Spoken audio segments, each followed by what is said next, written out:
Jain sir. जय हिंद।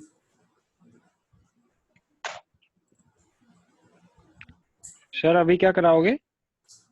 अभी जो करा रहे थे, क्या करा रहे थे? एसएसबी। नहीं, एसएसबी जो था वो एक दिन के लिए मैंने कराया था, बेसिक आपको मालूम पड़ जाए। एसएसबी के लिए मैंने ऑडियो सेंड किया है, बता दूंगा अभी। एसएसबी के लिए अगर करना चाहते हैं तो ये एसएसबी मैं करा दूंगा, मैं भी कराता हूँ, मैं करा दूंगा। सारी स्टैकिंग आप वहां से कर सकते हैं। अभी तक मैं थर्मल कंप्लीट कर देता हूँ आपका। एसएसबी मेरा बताने का थीम ये था कि सभी बच्चों को एटलीस्ट मालूम होना चाहिए एसएसबी होता क्या है। तो मैंने जो बताया उसमें बेसिक आइडिया तो आपको लगा होगा ना। यस सर लगा है। What is SSB? चलिए आगे स्टार्ट करते हैं। थर्मल। थर्मल में हम क्या क्या कर लिए थे? आइसोकोडिक हो गया, आइसोथर्मल हो गया, आइसोथर्मल हो गया, एडियाबेटिक, आइसोकोरिक हो गया। आइसोकोरिक हो गया। आइसोकोडिक हो गया, आइसोबारिक होते। आइसोबारिक हम कर रहे हैं। आइसोबारिक में क्या होता है? Pressure constant. क्या होता है? Pressure constant. सर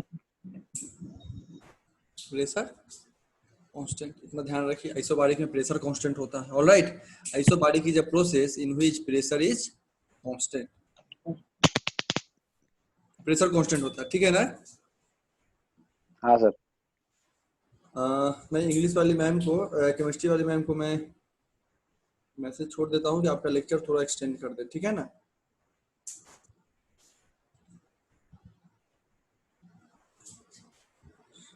और फिर पढ़ाता हूँ मैं।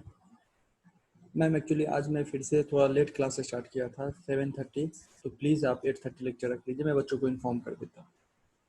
ऑलराइट, मैं मैम को इन्फॉर्म कर दिया, आप लोग 8:30 ऑनलाइन चले जाइएगा। ऑलराइट। और आप लोग में से ग्रुप डाल दो कि 8:30 से केमिस्ट्री का। ऑलराइट। सो आइसोबारिक प्रोसेस होता है, उसमें प्रेशर कांस्टेंट होता है। कुछ पॉइंट ध्यान रखो ओवरऑल सभी प्रोसेसेस के बारे में। सबसे पहले कुछ इंपॉर्टेंट पॉइंट्स। क्वेश्चंस आइसोथर्मल से बहुत आता है, पॉइंट्स भी बहुत है, मैक्सिमम वर्क इसमें होता है, मैक्सिमम वर्क क्यों होता है ये सब आपको बता दिया गया। क्लियर है कि नहीं है? Yes sir. जो मैंने 4-5 प्रोसेस बताया ये आपके नोटबुक में भी है, बुक में भी है, पढ़ना भी है। एक ऐसा प्रोसेस है जो कि मैं आगे पढ़ाऊंगा, सिर्फ डिफिनीशन दे देता हूँ। लिखा है with isentropic. Isentropic. Isentropic process वो होता है जिसमें इंट्रोपी कांस्टेंट होता है। Entropy constant. लेकिन अब इंट्रोपी क्या होता है ये तो आप पढ़े ही नहीं है। व्हाट इज इंट्रोपी, इसलिए आपको ये समझ में नहीं आएगा, इसलिए हम बाद में करेंगे। इसको डिफिनीशन देके छोड़ दिया। तो इस तरह से हम कंप्लीट लेक्चर, एक लेक्चर हमने डिवोट किया है प्रोसेसेस पे। तो बेसिक प्रोसेसेस क्या होता है वो क्लियर हो गया।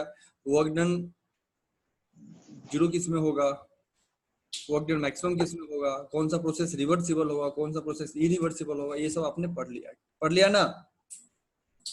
Yes sir.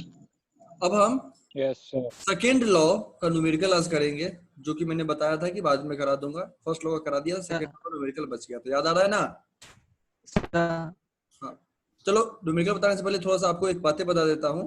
ऐसे मैंने डाल दिया ग्रुप में। आप में से जिन बच्चों को भी एसएसबी का कंप्लीट कोर्स करना है, कोर्स कंडक्ट हो रहा है through dignitary and by colonel Pankaj. Colonel Pankaj मेरा संडे को। एंड उनकी वाइफ है, सी साइकोलॉजिस्ट, सीनियर साइकोलॉजिस्ट है, बहुत एक्सपीरियंस्ड हैं। वो आप लोग के सामने अभी नहीं आई हैं। आप एसएसबी के लिए आएंगे तो sir was GTO and ma'am is psychologist. तो जीटीओ और एक साइकोलॉजिस्ट आपको जो प्रीवियसली बोर्ड में अवेलेबल हैं वो मिल रहे हैं एसएसबी के लिए। जिन बच्चों को भी एसएसबी में इंटरेस्ट हो, एसएसबी का कोर्स करना चाहते हैं, वो मुझे कॉल कर लीजिए। And course is going to start from tomorrow only. आज था बट इंट्रोडक्शन सेशन था, कोई बात नहीं, कल से फिर से स्टार्ट कर लेंगे, लेकिन कल से लेट नहीं होगा। इसलिए जिन बच्चों को भी इंटरेस्ट है अर्जेंटली मुझे कॉल कीजिए, अर्जेंटली डिसाइड कीजिए अगर करना है तो। अगर टाइम चाहिए वो भी मुझे बताइए, आई विल, मैं बता दूंगा क्या करना है क्या नहीं। अगर आपको लगता है कि सर 1 दिन रुक जाओ, 2 दिन रुक जाओ, आप मुझे कॉल करो अगर आपको इंटरेस्ट है तो। ऑलराइट। Okay sir. एसएसबी के लिए। Yes sir. 15 डेज का कोर्स होगा अभी 15 डेज का कोर्स होगा। जब भी आप एसएसबी के लिए जाएंगे उस समय फिर से एक बार रिपीट कर दिया जाएगा कंप्लीट कोर्स। उस समय अलग से पैसा नहीं लिया जाएगा। That time no other charge will be taken. एक कोर्स अभी हो जाएगा।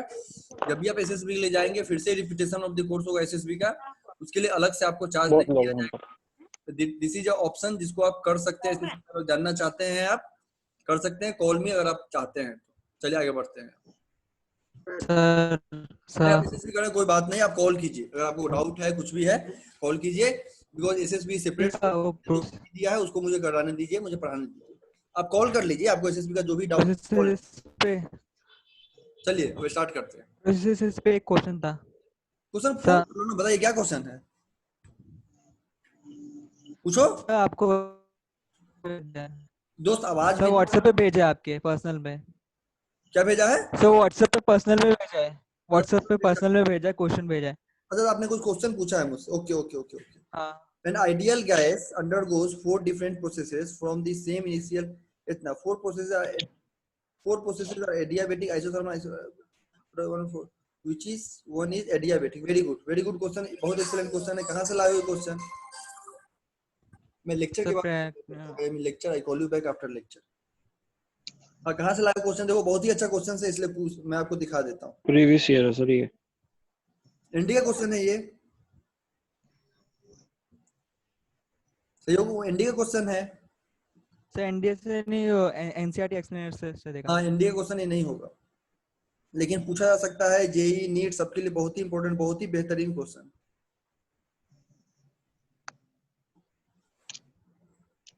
देख लो बहुत ही अच्छा क्वेश्चन है ये। क्वेश्चन बहुत हॉट क्वेश्चन है, मतलब ऐसा नहीं कोई रेयर क्वेश्चन है, बहुत ही हॉट क्वेश्चन। 4 3 2 1 नाम दे दिया और कुछ भी नहीं। ये सारे प्रोसेसेस हैं। पूछ रहा है कि इसमें से कौन सा एडियाबेटिक प्रोसेस है। इसमें सारे प्रोसेस है। कौन कौन सा प्रोसेस है? एडियाबेटिक प्रोसेस है, आइसोथर्मल प्रोसेस है, आइसोबारिक है, आइसोकोरिक है, सारे प्रोसेसेस है। इसमें एडियाबेटिक कौन सा ये पूछ रहा है। चलो ध्यान से देखते हैं, ध्यान से देखते हैं। सबसे पहले फोर्थ क्या है बताओ? फोर्थ प्रोसेस कौन सा? फोर्थ कौन सा प्रोसेस है? Isothermal, isochoric. कहाँ आइसोथर्मल भाई? प्रेशर कांस्टेंट है फिर बोल रहा है कि आइसोथर्मल। देखो प्रेशर जो है कांस्टेंट है, थ्रूआउट प्रेशर कांस्टेंट है प्रोसेस की। वॉल्यूम बढ़ रहा है तो आइसोकोरिक कैसे हो जाएगा? 4 इज आइसोबारिक। समझ में आ रहा है कैसे? कोई दिक्कत नहीं। वन क्या है? वन क्या है? What is one? आइसोथर्मल। अरे देख ना भाई, वॉल्यूम कांस्टेंट है नीचे की तरफ। देखो देखो एक ही वॉल्यूम हर पॉइंट पे एक ही वॉल्यूम। आप बोलिए, मैं समझा रहा हूँ। आप मत बोलिए, मैं समझा रहा हूँ। तो वन जो है आपको दिख रहा है। This is very very excellent question. कहीं भी क्वेश्चन रिपीट हो जाएगा, कहीं भी क्वेश्चन देखने को मिलेगा। आप मत बोलिए, मैं बता रहा हूँ। ये जो है यह है आइसोकोरिक। बहुत ही इंपॉर्टेंट है question, very good question. Isochoric. एक आइसोबारिक है, आइसो। अब बचा 2, 3 और 2। इसमें अब आपका आईक्यू लगेगा। देखते हैं किसके पास आईक्यू है। हिंट्स में देके छोड़ता हूँ, बताऊंगा अभी, लेकिन अभी मैं हिंट्स देता हूँ। अभी ये दोनों का काम खत्म हो गया, ये दोनों का काम खत्म। अब सिर्फ ये दोनों बचा। कोई डाउट नहीं? इन दोनों का काम खत्म हो गया ना? इन दोनों को मालूम पड़ गया। अब मुझे बताओ, इसमें से कोई एक एडियाबेटिक होगा, कोई एक आइसोथर्मल होगा। कौन एडियाबेटिक है, कौन आइसोथर्मल है? बताइए। यस बताओ, कॉमन सेंस लगाओ।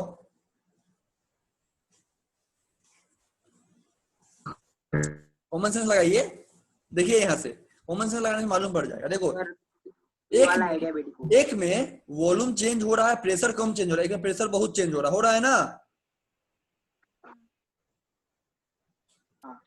एक में प्रेशर, देखो वॉल्यूम बढ़ने से, देखो यहाँ पे ऑब्वियसली बात है, वॉल्यूम बढ़ेगा तो प्रेशर घटेगा, घटेगा ना? प्रेशर और वॉल्यूम इनवर्सली प्रोपोर्शन है।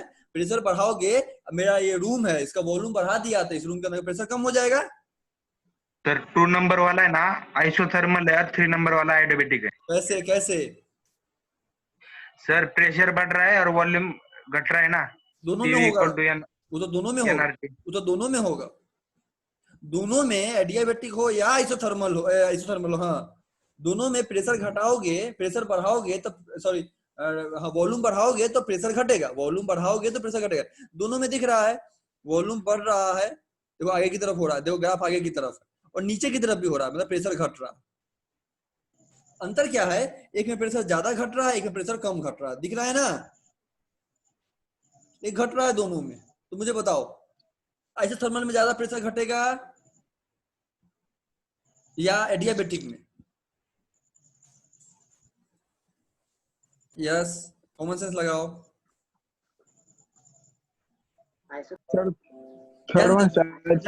इसको कई तरह से तुम सोच सकते हो, कई तरह से सोच, एक तो वर्क के हिसाब से देखो, पी डेल्टा भी, जैसे पी डेल्टा भी होता नहीं है, लेकिन प्रेशर जितना ज्यादा होगा, पी डेल्टा भी आइसोथर्मल का नहीं होता है फॉर्मूला, लेकिन जितना प्रेशर होगा, अगर इसको मान के चलते, मान लेते हैं पी डेल्टा भी, जितना ज्यादा प्रेशर होगा उतना ही ज्यादा वर्क डन होगा, होगा कि नहीं होगा? आइसोथर्मल में प्रेशर उतना डीप नहीं होता है, एडियाबेटिक में ज्यादा डीप हो जाता है। 2 is adiabatic and 3 is isothermal.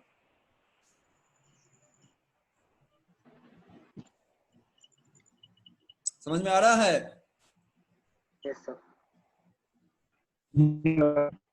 Temperature ज्यादा होगा, मॉलिक्यूलर कोलिजन ज्यादा होगा, प्रेशर कम घटेगा, इससे भी सोच सकते हो। समझ में आ रहा है कि नहीं? हाँ तो in this way you can जज, तो आइसोथर्मल फिर एडियाबेटिक, क्लियर है? Yes yes sir. चलो Yes. आगे बढ़ते। इस तरह का जो भी क्वेश्चन हो मुझे डाल दिया करो, I will give you the solution. किसी का क्वेश्चन बचा हुआ है तो मुझसे पूछ के याद दिला करके कर देना, ठीक है? क्लियर है? Yes sir. चलो आगे बढ़ते हैं। तो आप पढ़ते हैं थोड़ा सा न्यूमेरिकल, ठीक है? न्यूमेरिकल करते हैं। ऑल राइट, सो हम सबसे पहले न्यूमेरिकल करेंगे सेकेंड लॉ का, उसमें हम करेंगे रेफ्रिजरेटर।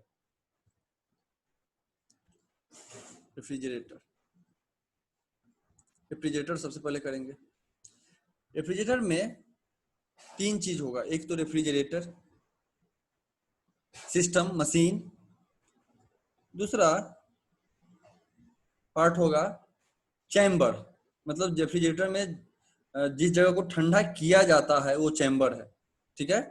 और एक बाहर इन्वायरमेंट, 3 चीज हुआ, ठीक है? इसको सिस्टम भी बोल सकते हो, इसको सराउंडिंग भी बोल सकते हो, और ये रेफ्रिजरेटर हो गया। तो इसे सिस्टम बोल सकते हो, इसीलिए बोल रहे हैं कि केस में स्टैंडर्ड बोला नहीं जाता है, फिर ये होगा कि यह सिस्टम का पार्ट है कि सराउंडिंग का पार्ट है, किसी का पार्ट नहीं, इसीलिए ज्यादा बेटर है इसको सिस्टम सराउंडिंग ना देके सीधे सा नाम दे दो चैम्बर और आउटसाइड, ऐसा नाम दे दो, ठीक है? इसी चैम्बर, इसी आउटसाइड। रेफ्रिजरेटर का काम क्या होता है?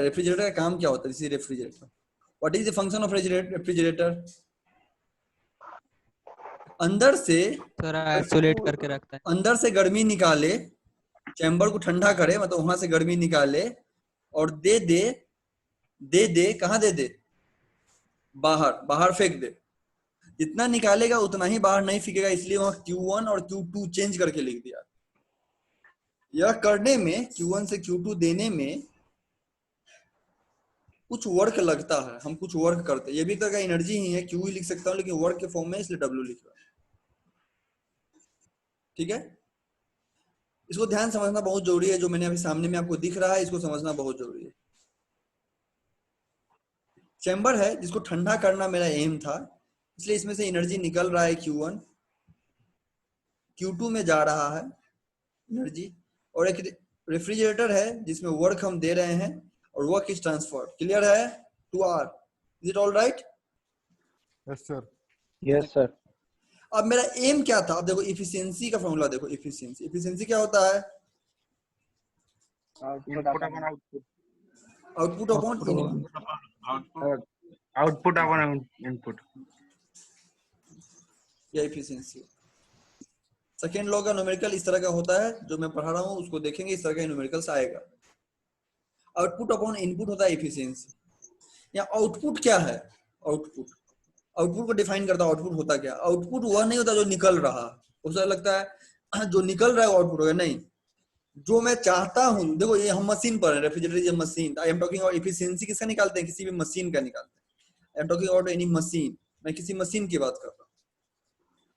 तो जब भी मैं मशीन की बात कर रहा हूँ, इफिशियंसी ऑफ ए मशीन का क्या मतलब हुआ कि मशीन से जो आउटपुट है वो क्या चीज है? जो मेरा डिजायर है, मशीन मैंने जो खरीदा था, मशीन मैंने जो बनाया था, वो किस लिए बनाया था, क्या काम करने के लिए बनाया था, वह काम मेरा आउटपुट है, न कि जो निकलता वो आउटपुट। जैसे मैं गाड़ी चला रहा हूँ, गाड़ी में से धुआं निकल रहा, लेकिन धुआं निकलने के लिए हमने गाड़ी नहीं बनाया था, तो आउटपुट वो धुआं नहीं हुआ। आउटपुट क्या हुआ? जो जो वर्क गाड़ी कर रहा है, जो मुझे एक पोजीशन से दूसरी पोजीशन पहुंचा दे रहा है, जो वर्क डन कर रहा है, जो काम कर रहा है वो मशीन, कोई भी मशीन, गाड़ी का मैंने एग्जांपल है, कोई भी मशीन जो काम कर रहा है वो उसका आउटपुट है, न कि जो निकल रहा। तो आउटपुट क्या है? आउटपुट है जो मैं चाहता हूं, जो डिजायर है, वो मेरा आउटपुट है। इनपुट क्या है? क्योंकि हर एक मशीन को, सभी मशीन को कुछ सोर्स ऑफ एनर्जी चाहिए होता है काम करने के लिए। सभी machine, each machine needs a source of energy to work. कुछ काम करने के लिए एनर्जी चाहिए, जो एनर्जी हम उसको देते हैं काम करने के लिए, उस एनर्जी को बोलते हैं हम इनपुट। ठीक है, यहाँ समझते रहिए। रेफ्रिजरेटर के केस में स्पेशली इफिशियंसी को ही हम COP बोलते हैं। एक ही चीज है एफिशिएंसी, इसका फॉर्मूला हो गया। ये बाद में बतलाऊंगा COP नाम क्यों इसके लिए अलग हो जाता है। सेम जो चीज एफिशिएंसी होता है, जो चीज एफिशिएंसी होता है, रेफ्रिजरेटर के केस में कभी भी, कहीं भी नहीं, किसी के केस में नहीं, ओनली रेफ्रिजरेटर के केस में उसी को हम COP बोलते हैं। उसी को COP बोलते हैं, एफिशिएंसी को ही हम COP बोलते हैं। क्लियर है? Yes. Yes sir. COP का फुल फॉर्म हुआ कोफिशिएंट ऑफ परफॉर्मेंस। लिख लीजिए, COP का फुल फॉर्म है coefficient of performance. Coefficient of performance, इसका फॉर्मूला हुआ output upon input. Output upon input. चलो अब आते हैं इसमें बताओ आउटपुट क्या है, इनपुट क्या है? व्हाट इज भाई आउटपुट? माइक में here output Q1 output input Q1 is work output. done. पुल करना। Q1 is हाँ, output इनपुट क्या है? इनपुट क्या है? work done. work done. Work. Yes, very good, excellent, मजा आ गया, बहुत बढ़िया, वेरी गुड। इस केस में हम काम क्या करना चाहते थे? यही जो एनर्जी निकल रहा है वो हम चाहते हैं मेरा काम हो, ज्यादा से ज्यादा निकले, ज्यादा से ज्यादा निकले, उतना ही ज्यादा ठंडा होगा, यह काम हो। और इनपुट क्या दिए? जो हम बिजली के फॉर्म में, इलेक्ट्रिसिटी के फॉर्म में जो रेफ्रिजरेटर को दे रहे हैं वो इनपुट है। This work is input. So here output is Q1 और W is Q2. Then what is Q2? Q2 है W plus Q1. W plus Q1 is Q2. Q2 क्या है? W plus Q1। समझ में आ रहा है कि नहीं? मीन्स मैं Yes, W को sir. लिख सकता हूँ, W को क्या लिख सकता हूँ? Q2 minus Q1। नोट कर लीजिए, W को क्या लिख सकता हूँ? Q2 minus Q2 minus तो COP क्या हो जाएगा? रेफ्रिजरेटर को देखो, रेफ्रिजरेटर केस में एफिशिएंसी नहीं बोलते हैं, COP बोलते हैं। और किसी भी मशीन के बाई मतलब हीट इंजन, पंप और किसी के केस में भी COP नहीं बोलते हैं, रेफ्रिजरेटर एफिशिएंसी बोलते हैं। याद रखना, एक रेफ्रिजरेटर केस में ही हम COP यूज करते हैं। तो इस रेफ्रिजरेटर का COP क्या होगा? कोफिशिएंट ऑफ परफॉर्मेंस क्या होगा? तो आउटपुट अपॉन इनपुट। आउटपुट क्या है भाई? तो Q1 है, Q1 है। इनपुट क्या है भाई? तो वर्क मतलब Q2 minus Q1। समझ में आया कि नहीं? यस सर, आया। तो रेफ्रिजरेटर का Yes, sir. फॉर्मूला याद कर लीजिए, सेकेंड लॉ का न्यूमेरिकल यहाँ से पूछेगा। क्या हो गया? Q1 upon Q2 minus Q1। Q1 upon Q2 minus Q1। Here Q2 minus Q1 ही वर्क है। हेयर Q2 माइनस Q1 ही वर्क है। क्लियर है? Yes sir. इसमें देखो, समझ में आ रहा है? यह रेफ्रिजरेटर था। यह क्या था? Yes sir. रेफ्रिजरेटर। नोट हो गया सब कुछ? आगे बढ़े। यस सर, बड़े। Yes sir. अब पढ़ेंगे हीट इंजन। क्या पढ़ेंगे? Heat engine. engine. Heat engine क्या करता है? इसमें भी 3 पार्ट है। इसको बॉक्स से नहीं भी दिखाएंगे चलेगा।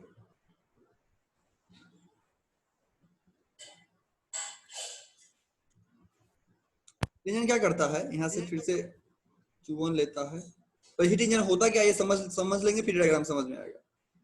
ये Q2 है, ये W। तो हीट इंजन क्या है, जैसे आपका बाइक इज हीट इंजन, मतलब हीट इंजन होता है हायर टेम्परेचर, बहुत सारी एनर्जी को यूज करके एनर्जी से वर्क बना ले, देखो एनर्जी से वर्क बना रहा, अब ये वर्क आउटपुट देगा, जैसे आपका बाइक चलता तो एनर्जी से, जैसे पेट्रोल डालते हैं वो जलता, हीट एनर्जी डेवलप होता, उससे कुछ काम होता, वर्क होता। तो हीट इंजन क्या होता है, जो कुछ एनर्जी से वर्क में बना दे, मतलब वर्क आउटपुट दे, इसलिए एरो यहाँ बाहर की तरफ बनाया, उसमें रेफ्रिजरेटर में एरो अंदर की तरफ बनाया था, वर्क दे रहा था, यहाँ वर्क निकल रहा है। समझ में आया? Yes sir. और Q2 में इतना सी बात समझ में आएगा? चलो देखते हैं। तो हीट इंजन में सबसे पहले बताओ, इसमें एफिशिएंसी होगा, सीओपी नहीं होगा, इसमें एफिशिएंसी क्या होगा, output upon now let me know, यहाँ पे आउटपुट क्या है? आउटपुट वर्क होगा ना sir? Very good, output work है। इनपुट क्या है? Q2 Q1 Q1 Q1 होगा। Q1 दिए, पेट्रोल यहाँ जल रहा है, वर्क हो रहा है, ये तो वेस्ट है, ये तो बाहर निकल रहा है, ये तो वेस्ट है, Q2 वेस्ट है। समझ में आया? तो W, लेकिन Yes, sir. Q2 होगा क्या, Q2 क्या होगा, तो Q2 होगा Q1 प्लस W। W क्या हो जाएगा, W क्या हो जाएगा, Q2 minus Q1। Q2 minus Q1. समझ में आ रहा है? तो एफिशिएंसी क्या हो जाएगा, एफिशिएंसी हो जाएगा आउटपुट क्या है, work, Q2 minus Q1 upon input क्या है, Q1 upon Q1। This is efficiency of the heat engine. समझ में आ रहा है कि नहीं? Yes, sir. This is the efficiency of a heat engine. Are you getting my point?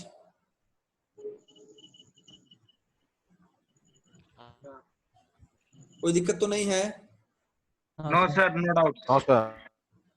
चलो अभी हम इसी दोनों पे न्यूमेरिकल करेंगे, बाद में हम हीट पंप पढ़ेंगे, कंफ्यूजन हो जाएगा, ऐसे भी एग्जाम में इसी दोनों से क्वेश्चन आता, हीट पंप से रेयरली क्वेश्चन आता।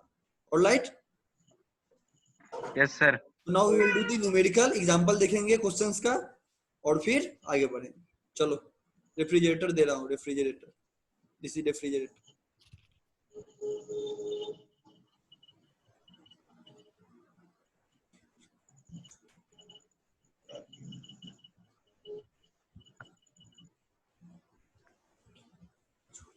बताओ COP, yes fast, what is COP?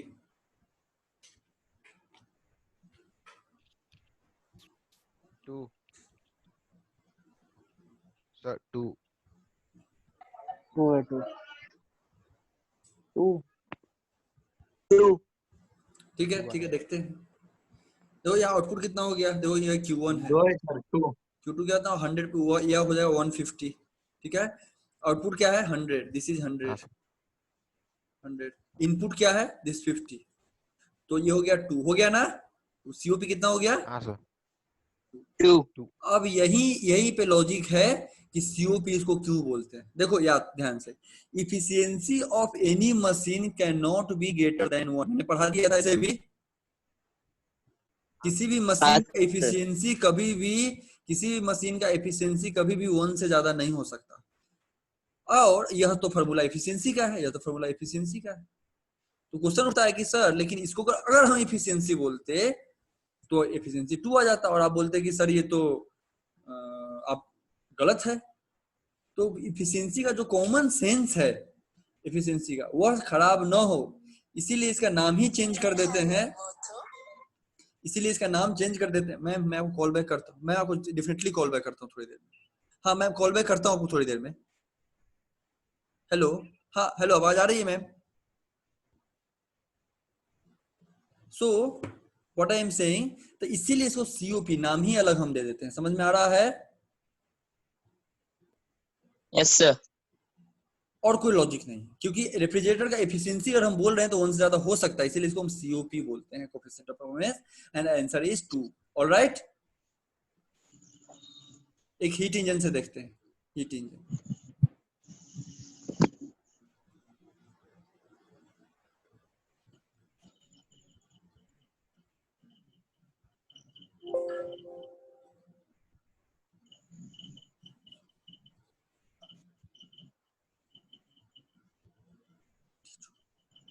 Efficiency निकालो।